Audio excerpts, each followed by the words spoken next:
მოგესალმებათ ნიკოლოზ კარტოსიას პოდკასტი. დღეს განვიხილავთ ჩემს მიერ წაკითხულ ერთ-ერთ წიგნს, ჟოზეფ ბედიეს „ტრისტან და იზოლდა“.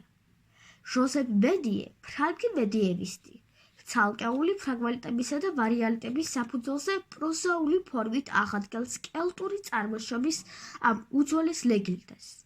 შეინარჩუნებს რამის სითხრობის სიმარტივესა და ტრაგიკულ პათოსს. რომანი იწყება ტრისტანის დაბადებით, რომელიც კორნუოლის მეფე მარკის დის-შვილია. ადრე დაობლებული ტრისტანი იზრდება როგორც უშიშარი რაინდი, მეფე მარკის ერთგული მსახური და მემკვიდრე. ტრისტანი ორჯერ მიემგზავრება ირლანდიაში, რათა იზოლდა ქერა ირლანდიის მეფის ასული ჩამოიყვანოს მეფე მარკისთვის საცოლედ. პირველად ის იზოლდას ბიძა რაინდს, მარკოლს ამარცხებს ორთა ბრძოლაში. შემდეგ კი თავად იზოლდას მიერ მოშუშებული ბრუნდება მისი ხელის სათხოვნელად. იზოლდას დედამ მოამზადა ჯადოსნური სასმელი, ფილტრი, რომელიც განკუთვნილი იყო იზოლდასა და მეფე მარკისთვის, რათა ისინი მთელი ცხოვრება უკურავი სიყვარულით დამდგმარიყვნენ. გემზე კორნუოლისკენ მგზავრობისას შეცდომით ტრისტანი და იზოლდა სვამენ ავსასრულს და ეს წყვეტს მათ ბედს. ისინი მომენტალურად განიმსჭვალებიან ერთმანეთისადმი დაუძლეველი, დამანგრეველი მლებით. იზოლდა ცოლად მიჰყვება მეფე მარკს, მაგრამ ტრისტანისა და იზოლდას სიყვარული გრძელდება. ისინი იძულებულნი არიან დამალონ თავიანთი ურთიერთობა მეფისა და შურიალი ბარონებისგან. ბარონები ყველანაირად ცდილობენ მათ ხილებას. საბოლოოდ მათი საიდუმლო გამჟღავნდება. მეფე მარკი, მიუხედავად უზარმაზარი სიყვარულისა ორივეს მიმართ, იძულებულია ტრისტანი ქვეყნიდან გააძევოს. ტრისტანი ხვდება ბრეტანში, სადაც ცოლად ირთავს მეორე იზოლდას, იზოლდა თეთრხელას, ბრეტანის მეფის ასულს. თუმცა მისი გული მხოლოდ იზოლდა ქერას ეკუთვნის. ერთ-ერთი ბრძოლის დროს ტრისტანი სასიკვდილოდ დაიჭრება მოწამლული შუბით. მისი განკურნება მხოლოდ იზოლდა ქერას ძალუძს. ტრისტანი უგზავნის მას ერთგულ მსახურს და სთხოვს მოსვლას. თან აძლევს ნიშანს. თუ იზოლდა თანახმად ჩამოსვლაზე, აფრები უნდა იყოს თეთრი, თუ უარსია შავი. იზოლდა ქერა დაუყოვნებლივ თანხმდება.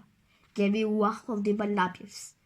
ტრისტანი უკანასკნელი ძალისხმევით ეკითხება მეუღლეს, იზოლდა თეთრხელას, რა ფერის აფრებია.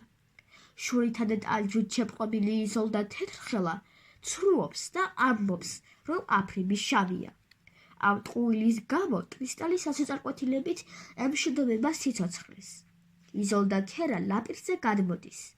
ხედავს საყვარელი მამაკაცის გარდაცვლილ სხეულს, ეხუტება მას და დარდით სავსე იქვე კვდება. მეფე მარკი მათ გვერდიგვერდ დაკრძალავს. ტრისტანის საფლავიდან ამოდის მაყლოვანი ბუჩქი და უერთდება იზოლდას საფლავს და განუყოფლად იზრდება.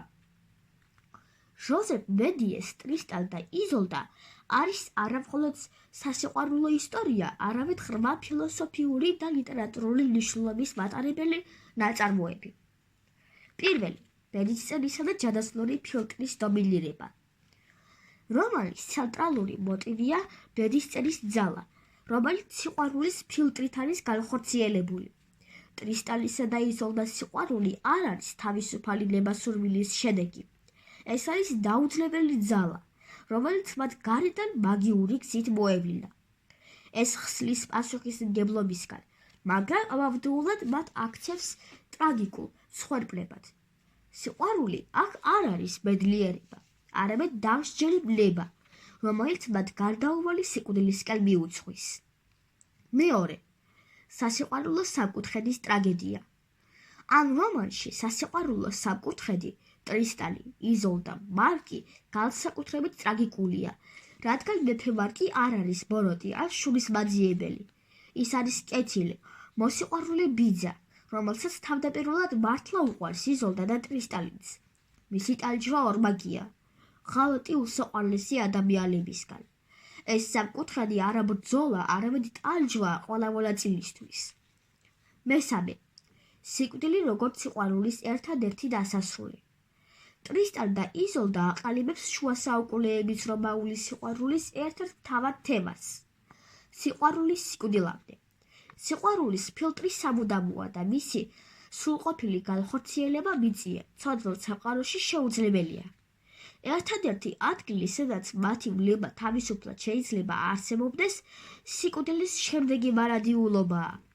მათი ერთად სიკვდილი არის ამ სიყვარულის ტრიუმფი, რომელმაც დაამარცხა მიწიერი კანონები, ვალდებულებები და ტყუილი. მეოთხე, ქართული პარალელები. კელტურ რომანს ტიპოლოგიური პარალელები მოეპოვება ქართულ ფოლკლორში, აბესალომ და ეთერის სახით, სადაც სიყვარულის სიკვდილზე გამარჯვება და მარადიული ერთობა ასევე სიმბოლურად არის გადმოცემული. აბესალომის საფლავზე ამოზრდილი ვარდი და ეთერის საფლავზე ამოზრდილი ია. ჟოზეფ ბედიემ შეძლო შეელარჩუნებინა ამ მითის სიღრმე და უნივერსალურობა, რის გამოც ტრისტან და იზოლდა დღემდე რჩება მარადიული სიყვარულის ერთ-ერთ ყველაზე ძლიერ და ტრაგიკულ სიმბოლოდ მსოფლიო ლიტერატურაში. ახლა კი დაგემშვიდობებით. მომავალ პოდკასტამდე.